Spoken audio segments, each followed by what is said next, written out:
Hi everybody, my name's Sam Sinestra. I'm the creative director for Echo Esports. Today I just wanted to talk to you about what went into making the Race to World First show that we put out live on Twitch this month. What's up everyone? My name is Mitch, also known as Preheat, and I work production with Echo. It was a long process. It was something that we started 3 months ago now. It's also Echo Esports' first live in-person production. So there was a lot of challenges that we had to overcome. And I think that generally, we did a really, really good job. First off, I need to say that obviously it wasn't just a solo effort. We had some outstanding help. Rasmus, Skog Designs, and Mitch, Preheat, were a sort of like an intrinsic part of our team in helping me create the assets and things that you saw, from the boss transitions to all of the boss breakdown guides that we made with the guys from Mythic Trap, to all of the sort of like extra little bits of production value, like having the casters sat behind all the bosses and all of the raid footage that we shot for both trailers that we put out pre-event. For the Race to World First, I was brought on primarily to do post-production design, so graphic design, VFX, cinematics, mostly animated video footage. But for the event itself, I actually ended up working production with Sam, our creative director, and Dave, the other operator. Hand in hand as well with Rasmus, who's Skog Designs, who did a lot of the flat artwork, camera overlays and stuff like that you guys saw on the broadcast. I've worked production for the last 10 years in a more corporate structure. This is my first esports position, and honestly, this was one of the highlights of my professional career. Feeling like you're part of a world first kill was something that I've dreamed about doing ever since I started playing World of Warcraft 15 years ago. And being able to see it from this perspective and guide you guys through as a viewer experience was an honor and a privilege that I feel super lucky to have taken part in. From a technical standpoint, what we did was pretty complicated. We put on a production on a scale at a speed that I have never done before. The setup behind me that you can see is a complicated one that takes all of the player POVs, which you can see like on the multi-view, feeds them in through something called an ATEM, and then splits them to us so that we can pick which player perspective that we want. Having the casters working off site meant we had to get them in to production, give them a latency-free feed so that they could commentate over through a piece of software called OBS Ninja. From a technical aspect, I think some of the problems we encountered with production was just purely a time restraint. I think we started planning a few months before the race actually kicked off, and getting to the event and getting everything set up so that the players had the experience they needed to work as hard as they possibly could towards the title. And then from behind the scenes, at least getting all of the streams in and making all the audio work and all that stuff. I think all of that coming together within the time that we were given was a struggle in and of itself. In the end, it ended up working out really well. We had a lot of help from a lot of people that were on site there, but generally the production staff consisted of me, Sam, and Dave, who ended up operating the entire broadcast that you guys watched. So the logistics of getting casters on, shifting casters around while giving player POVs, but also providing a system for Scripe so that Scripe could pick which player from all. He had access to every player that was at venue so that he could watch their POVs latency free without having to use any streams. He could hear their game audio. He could see everything that they saw, and he could pick, which made his life a lot easier when he was raid leading. It was a very complicated system, but very rewarding.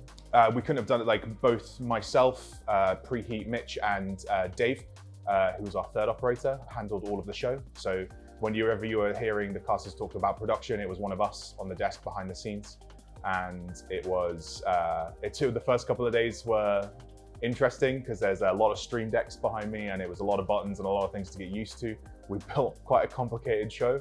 But by the end of it, we could run it with one person, and it was really fun. And by the end of it, we were in such a good rhythm between all of us that it was genuinely a joy to do. The broadcast itself, I think, was a great success. Everything from the energy that the casters brought, and the charity, and all of the designs that we had worked on prior to the event actually going live, I think ended up kind of just coming together really beautifully.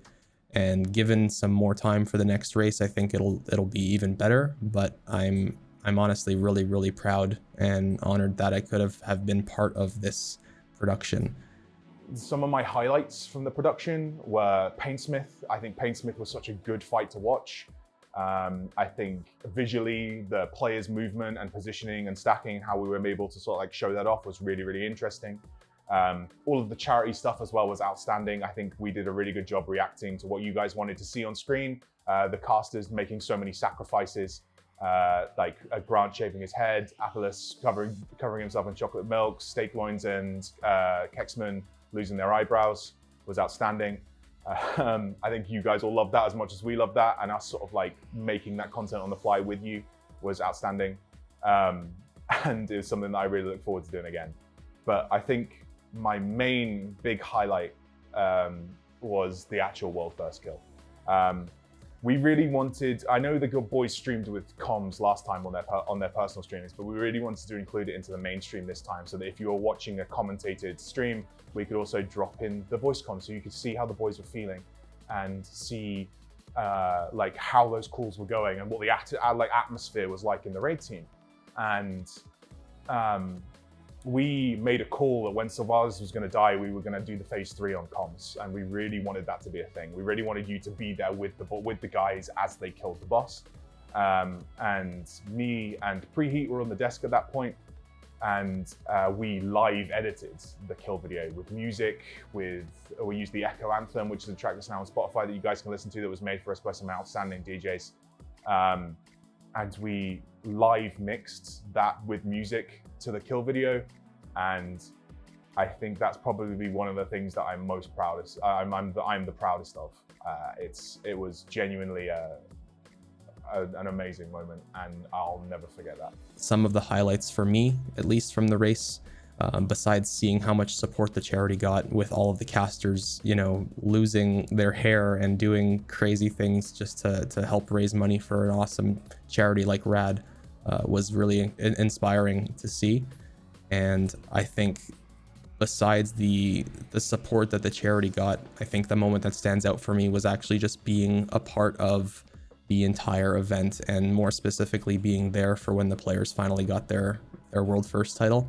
I was sitting behind the production desk with Sam at the time, and I had my hand on the music fader because we had planned to live mix the music in with the kill so that you guys as a viewer had the experience of actually witnessing like an edited kill, but it was a world first kill live. And I think that moment when the players got up and they just screamed and they realized that they just killed Sylvanas world first, was an incredible moment for me. And like I said, I was sitting behind the desk with Sam, and I looked over to Sam, and we both had tears in our eyes because we were so emotionally invested into the whole production of the event, and we were there watching the kill with you guys, but at the same time we were kind of producing it as it happened. And you know, that big wave of relief and excitement, and all of it just kind of meshed into one little thing. And yeah, it just ended up coming together beautifully. I will call when you go, and Mini go, Death Knight spread, and stop moving, and Servo go. Death Knight personal if you need. Noggy right, man, I want. Noggy right, man. Noggy right. I'm on my queen. Watch out, watch out. Coming. Shut up. Snowboarding.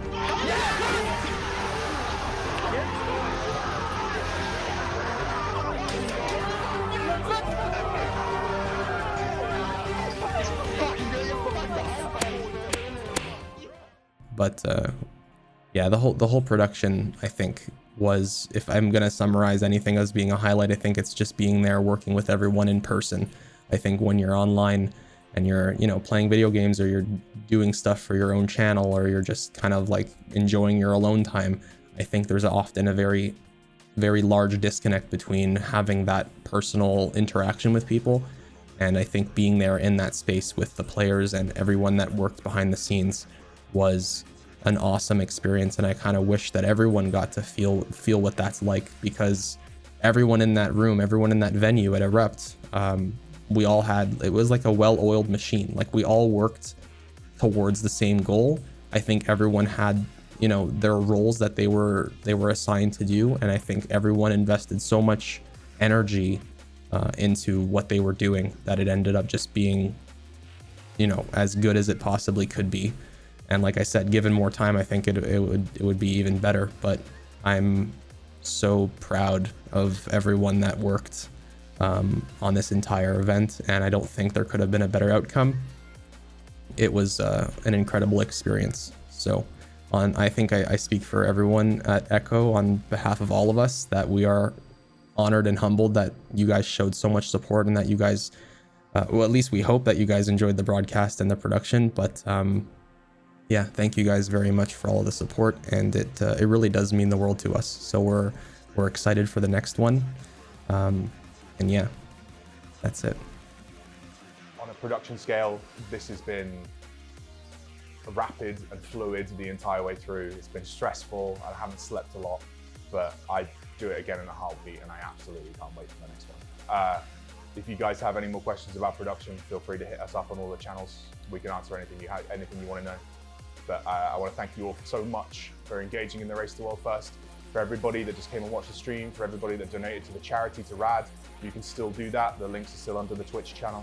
I want to thank you from the bottom of my heart, and I hope to see you at the next race. Thanks very much, guys.